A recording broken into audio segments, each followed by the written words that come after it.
Hello, everyone, and thank you for joining us for today's episode of GirlExec. I'm Isha, and as always, I'm joined by my amazing friend, Kristy. Today, we're here to share tips for a successful internship. Let's start with a quote that may be familiar to some that comes from the very wise Winnie the Pooh. You're braver than you believe, stronger than you seem, and smarter than you think. Those are words to remember as you start your internship and go in with that energy to show them your absolute best. In today's episode, we want to share 4 things that we wish someone had told us when Kristy and I met at an internship 25 years ago. How to gain clarity and set goals, build relationships, seek feedback and mentorship that catch the culture. So the first is gain clarity and set goals. In a perfect world, you'll walk into your internship with a huge welcome package, branded company gifts, a motivated mentor, and a manager with a well-defined plan for your internship. Sometimes that's the case, and sometimes it's not. In either event, always be prepared to create the clarity needed to know and meet expectations of your organization by setting your own goals if none are in place. The reason? You want to demonstrate that you've met or exceeded those goals at the end of your internship. So how do you do this? The first thing is you seek clarity. If you need to create clarity on your role and responsibilities, ask some of these questions. Can you tell me about the division and the overall responsibilities and major projects? What goals or projects have you considered as a part of my internship for the summer? And how can I add the most value overall or on each project? And if they already have a project but don't have the definition around the project, ask these questions. What needs to be delivered and by when? That's the main question. Some other questions to consider about the project. Who are the critical stakeholders on this project? What tools and resources are available to me to complete the project? And what information is there to reference and or review for this project? The second thing you could do is set the goals. So with this information that you just gathered, craft SMART goals and share them with your internship supervisor for feedback and alignment. If you're not familiar with SMART goals, a SMART goal includes being specific. Your goal is direct, details are stated, and it really uses action words of what you're going to do. It's measurable. Your goal is quantifiable to track progress and success. It's attainable. Your goal is realistic, and you have the tools and resources to attain it. It's relevant. Your goal is aligned with the company or division's mission and goals. And lastly, it's time-bound. Your goal has a deadline. And if it's a long project, it has multiple dates and deliverables to track your progress. Number 3 is seek feedback. Remember, your manager is trying to provide feedback and coaching to everyone on their team. So they may not get to you as often as you need or as often as you would like. Take the initiative to ask for feedback on a regular basis, at minimum every 2 weeks. Not only from your manager, but also those people who you work on your projects with. An internship is for a limited amount of time, so you need to make sure you get as much input as you can to improve the rest of your experience. And number 4 is keep busy. If you find yourself with downtime, ask your manager or teammates if there's anything that you can do to support the projects that they're working on. If you just cannot find anything, identify some online resources or articles that you can read, podcasts you can listen to learn more about the company and the industry. No matter what you do, never take free time to do your own personal things.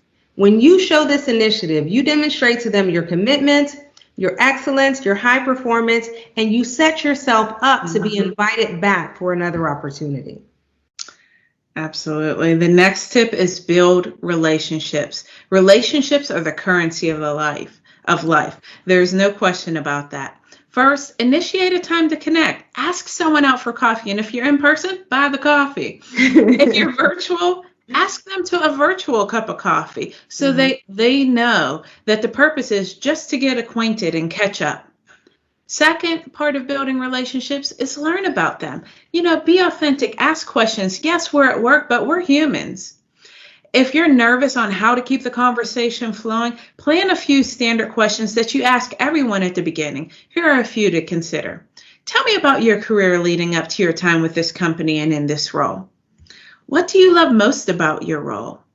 If you hear someone who gives you a cue about their family, it may be a mother, it may be a father, it may be a child. If it's a child, you can say, what grades are your children in? How's school going for them? If they give you a cue that's about pets, ask them about their pet, because if they talked about their pet, they love their pet just like a child. Absolutely. I got both. If you hear cues about hobbies, ask them.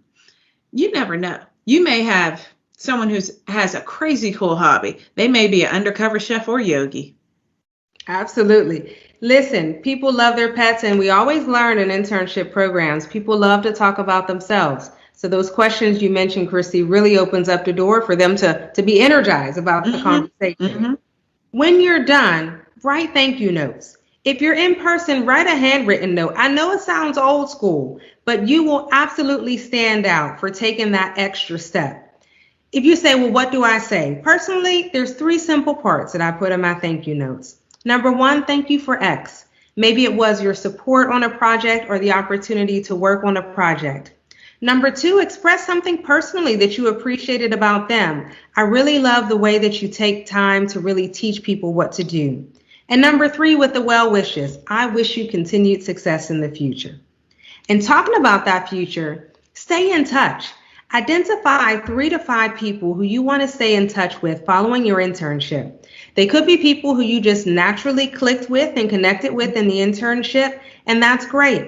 But you need to have at least one person in that group who has the influence to support a decision to bring you back again for another internship or possibly a full-time employment opportunity with the future. So be strategic about who you put on that list. And finally, plan how you're going to stay in touch. It doesn't just happen. You leave the internship and you get busy with life. So choose a rhythm. Maybe it's every other month on a quarterly basis. You can write a personal note, something about those kids and the pets that Kristy mentioned. I was just thinking of you. I hope your children are well. Or you can also take the approach to bring them some value. You can share an article or some type of video that you've seen about the company or the industry and say, listen, I saw this and thought of you because I know you're passionate about this type of project or this type of work. Basically, stay connected, stay present so that you're top of mind if another opportunity arises. You know, we have a mutual friend from our internship time, and you're going to know who I'm talking about. He is extremely planful and methodical about everything he did, and networking was one of them. I found that he was so good. He stayed connected with so many people. And I asked him one day, I said, this is not your natural. What do you do? He explained he kept a plan on his calendar. He said, if I meet or email someone and connect with them, I move it ahead 1 quarter to connect with them again. I said, you know what? Let me take that page from his. Right. So the last thing here is catch the culture. And we catch the culture by observation.